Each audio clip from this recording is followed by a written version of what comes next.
Bharatiya Janata party ने अपने national manifesto में कहा है कि स्विट्जरलैंड के बैंकों में जो हिंदुस्तान का अरबों खरबों रुपए का पैसा पड़ा है, सरकार उसको वापस लाएगी ताकि देश के विकास में उसका इस्तेमाल किया जा सके। इसके साथ साथ भारतीय जनता पार्टी की जानकारी है कि चंडीगढ़ में भी नगर निगम का लगभग 500 करोड़ रुपया चंडीगढ़ के बैंकों में एफडी में पड़ा है।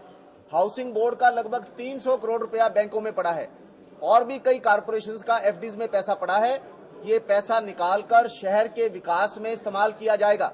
और पिछले दिनों पता लगा है कि फाइनेंस कमीशन की रिपोर्ट को स्वीकार करते हुए चंडीगढ़ जो केंद्र सरकार के अंतर आने वाले इस प्रशासन ने ये निर्णय लिया है कि चुनाव के बाद शहर में रहायशी मकानों पर, चाहे 2 मरले का मकान है चाहे 3 मरले का मकान है, सब पर ये सरकार हाउस टैक्स, प्रॉपर्टी टैक्स लगाना चाहती है।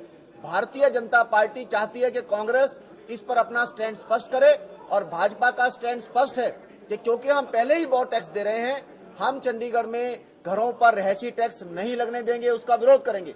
चंडीगढ़ के लोग 1200 करोड़ रुपया सेंट्रल टैक्सेस हर साल दिल्ली में भेजते हैं, हमें उसमें से एक पाई नहीं मिलता।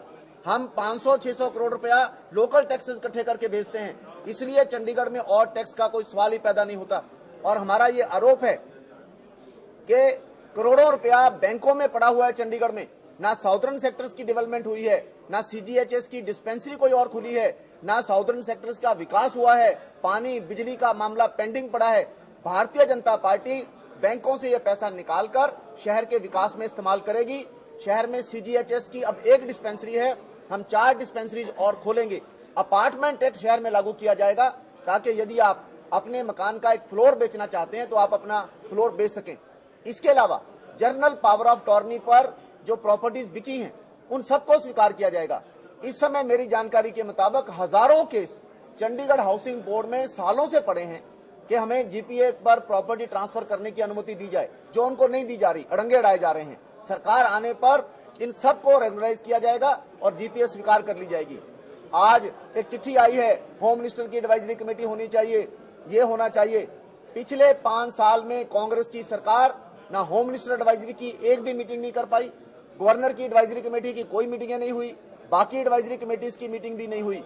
भारतीय जनता पार्टी सत्ता में आने पर कम से कम 15-18 नई सलाहकार समितियां बनाएगी और राज्यपाल की सलाहकार समिति, गृह मंत्री की सलाहकार समिति 3 महीने में कम से कम एक बार मिलेगी। ये हम सुनिश्चित करेंगे और उस मीटिंग में जनता की भागीदारी से आगे के निर्णय करवाए जाएंगे। लालू प्रसाद गांधी की जो मांग की जा रही है उसके ऊपर क्या स्टैंड है बीजेपी का? लालू प्रसाद जो है लालू प्रसाद हैं, कुछ भी बोलते हैं, कुछ भी कहते हैं, उनका कोई वो नहीं है। मैं समझता हूँ ऐसे, अब मैं क्या शब्द का प्रयोग करूं, तुम ही तुम हो, तुम हो, कहे के लिए कुछ कहना, आप हैं, आप तो आप ही हैं।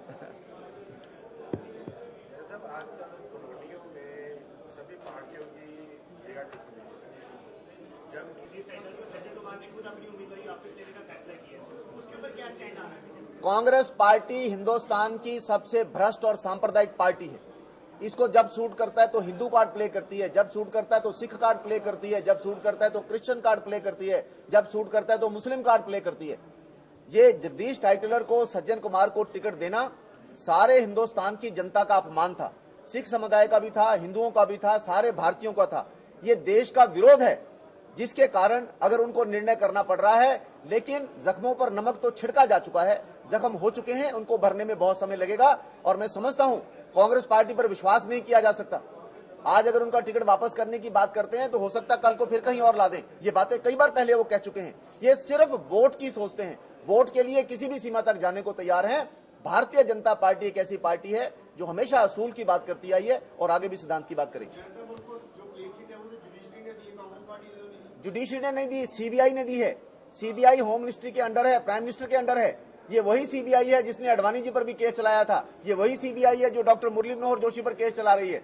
सीबीआई प्राइम मिनिस्टर के अंडर है। अगर जुडिशरी देती है, it's a different thing. CBI is not judiciary, it's a executive investigating agency. आपकी सरकार आई तो आप इस पर क्या स्टैंड लेंगे? हमारी सरकार आने पर जो भी सिख विरोधी दंगों के दोषी हैं, बाकी चीजों के दोषी हैं, उन पर कड़ी कार्रवाई होगी। अफजल गुरु के मामले में हमने करके दिखाया। जिन लोगों ने पार्लियामेंट पर अटैक किया, हमने उन पर मुकदमा चलाया। सेशन जज, हाई कोर्ट, सुप्रीम कोर्ट, तीनों तक सजा दिलवाई। ये कांग्रेस पार्टी है जो 3 साल से उस व्यक्ति को जिसको फांसी की सजा हुई है, सेशन जज से भी, हाई कोर्ट से भी, सुप्रीम कोर्ट से भी, उसको जेल में रखे हुए है, उसको फांसी नहीं लगा रही, क्योंकि उसको डर है कहीं मुसलमानों का वोट ना खराब हो जाए। क्या वजह है फांसी नहीं लग रही? फांसी इसलिए नहीं लगा रही क्योंकि उसने एक पिटीशन, सुन लो मेरी बात ना, उसने एक याचिका डाली है हिंदुस्तान के राष्ट्रपति के पास कि मेरी मृत्युदंड को माफ कर दो। 3 साल हो गए, सरकार उसका फैसला नहीं कर रही। आज उसका फैसला करके सरकार भेज दे, कल उसको फांसी लग जाएगी। क्यों नहीं कांग्रेस की सरकार उसका जवाब दे रही? क्यों नहीं उसकी पिटीशन का निर्णय कर रही? आप खामियां इसमें कहां पर? किसमें? ये अफजल गुरु में।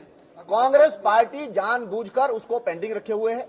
दिल्ली में उनकी सरकार है, केंद्र में उनकी सरकार है। उनको डर है कि अगर हमने इसको फांसी लगा दी तो कहीं एक पर्टिकुलर कम्युनिटी का वोट हमारा खराब ना हो जाए। ये टिकट भी कम्युनिटी का वोट देकर देती है, ये वोट भी उसके हिसाब से देती है।